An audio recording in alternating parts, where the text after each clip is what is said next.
গণতান্ত্রিক ছাত্র জোটের তরফ থেকে আজকে বিক্ষোভ মিছিল করেছি।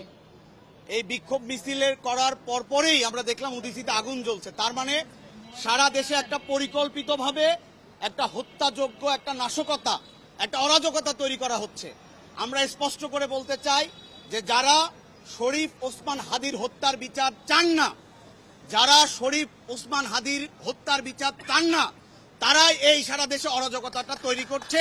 সরকার যদি মানুষের জানমাল নিরাপত্তা দেওয়ার ইচ্ছা পোষণ করত তাহলে এটা এড়ানো সম্ভব ছিল আর কি, কিন্তু সরকার সেই ইচ্ছাটা করেনি। আমি এই অথর্ব স্বরাষ্ট্র উপদেষ্টার পদত্যাগ দাবি করছি এই মুহূর্তে থেকে, এবং শুধুমাত্র এটার একটা সুদূর প্রসারী পরিকল্পনা, এটা যে নির্বাচনটাকে কিভাবে বানচাল করার যায় সেই উদ্দেশ্যেই তারা এই অপকর্মগুলি ঘটাচ্ছে আর কি। গতকালই একটা হুমকি আসছিল আর কি, গতকাল যে ছায়ানট, উদীচী, ডেইলি স্টার এবং প্রথম আলো এগুলির প্রতি হামলা হবে।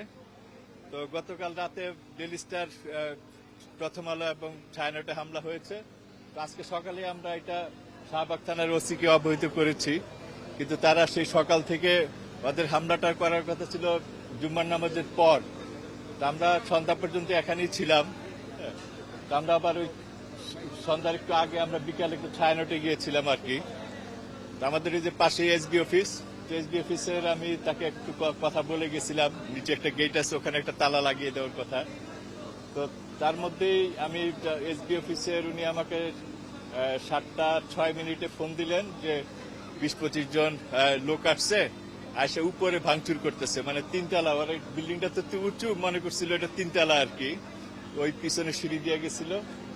তো তার একটু পরে সে ফোনটা রেখে দিল, তার মানে সম্ভবত তখনই আবার নিচে আসছিল আর কি।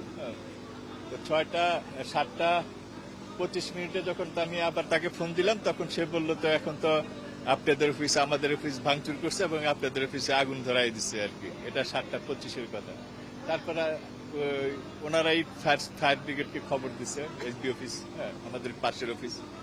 তারপরে আমরা আসলাম, এসে দেখি যে এই অবস্থা আর কি। তো এটা আসলে এই ঘটনাটা এড়ানো সম্ভব হতো যদি আমাদের সরকার তৎপর থাকতো।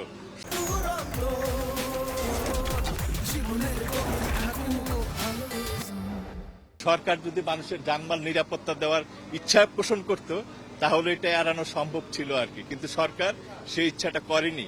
আমি এই অথর্ব স্বরাষ্ট্র উপদেষ্টার পদত্যাগ দাবি করছি এই মুহূর্তে থেকে, এবং শুধুমাত্র এটার একটা সুদূর প্রসারী পরিকল্পনা, এটা যে নির্বাচনটাকে কিভাবে বানচাল করার যায় সেই উদ্দেশ্যেই তারা এই অপকর্মগুলি ঘটাচ্ছে আর কি। প্রতিবাদ জানাই, এবং আগামীকালকে যেহেতু শরীফ ওসমান হাদির আগামীকাল জানাজা রয়েছে বাদ জোহর, এবং কালকে রাষ্ট্রীয় শোক ঘোষণা করা হয়েছে, আমরা সেই কর্মসূচিকে সমর্থন জানাই। আমরা সেখানে উপস্থিত থাকব, এবং সেই জানাজার নামাজের পরে সন্ধ্যায় আমরা এই অগ্নিসংযোগের প্রতিবাদে, এই তাণ্ডবের প্রতিবাদে আমরা উদীচী কার্যালয়ের সামনে থেকে বিক্ষোভ মিছিল বের করব। সেই বিক্ষোভ মিছিলটি অনুষ্ঠিত হবে গণতান্ত্রিক সাংস্কৃতিক ঐক্যের আহ্বানে, এবং এখানে গণতান্ত্রিক ছাত্র জোটের কেন্দ্রীয় নেতৃবৃন্দ উপস্থিত আছেন, আমাদের গণতান্ত্রিক অধিকার কমিটির নেতৃবৃন্দ আছেন, এবং এর বাইরেও আরো সংগঠন এবং ঐক্য জোটের নেতৃবৃন্দ এখানে আছেন। সবার সাথেই আমরা কিছুটা আলাপ আলোচনা করেছি, বাকিটা আমরা এরপরে আলাপ আলোচনা করব।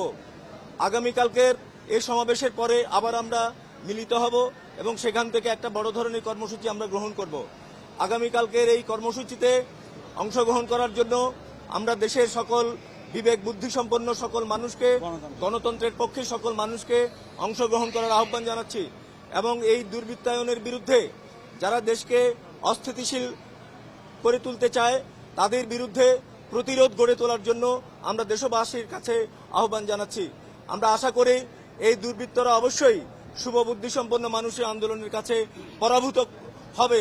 অবশ্যই বাংলাদেশে একটি পূর্ণ গণতান্ত্রিক সমাজ ব্যবস্থা কায়েমের জন্য আমাদের যে লড়াই, সে লড়াই আরো বেগবান হবে, এবং আগামী যে নির্বাচন, সেই নির্বাচন যাতে করে সুষ্ঠুভাবে সম্পন্ন হতে পারে সেই জন্য আমাদের সমস্ত মনোযোগ কেন্দ্রীভূত থাকবে। গণতান্ত্রিক ছাত্র জোটের তরফ থেকে আজকে বিক্ষোভ মিছিল করেছি।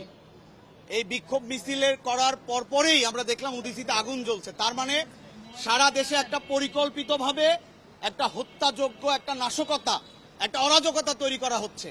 আমরা স্পষ্ট করে বলতে চাই যে যারা শরীফ ওসমান হাদির হত্যার বিচার চান না, যারা শরীফ ওসমান হাদির হত্যার বিচার চান না, তারাই এই সারা দেশে অরাজকতাটা তৈরি করছে, এই বিশৃঙ্খলতা তৈরি করছে। ফলে আমরা এই যে ঘটনাটা দেখছি এবং সেখানে সরকার এবং রাষ্ট্র সম্পূর্ণভাবে ব্যর্থতার পরিচয় দিয়েছে। আমরা গণতান্ত্রিক ছাত্র জোটের তরফ থেকে গণতান্ত্রিক সাংস্কৃতিক ঐক্যের এই কর্মসূচিতে আমরা সমর্থন জানাচ্ছি এবং আমরা বলতে চাই যে ব্যর্থ যে স্বরাষ্ট্র উপদেষ্টা, তাকে অবিলম্বে অপসারণ করতে হবে। শরীফ ওসমান হাদির হত্যাকাণ্ডের বিচার বিভাগীয় তদন্ত হতে হবে। কারা এই হত্যাকারীদের জামিন দিয়েছে, কারা দেশ থেকে পালাতে সহায়তা করেছে, তাদের মুখোশ উন্মোচিত করতে হবে এবং এই হত্যার বিচার আমরা চাই।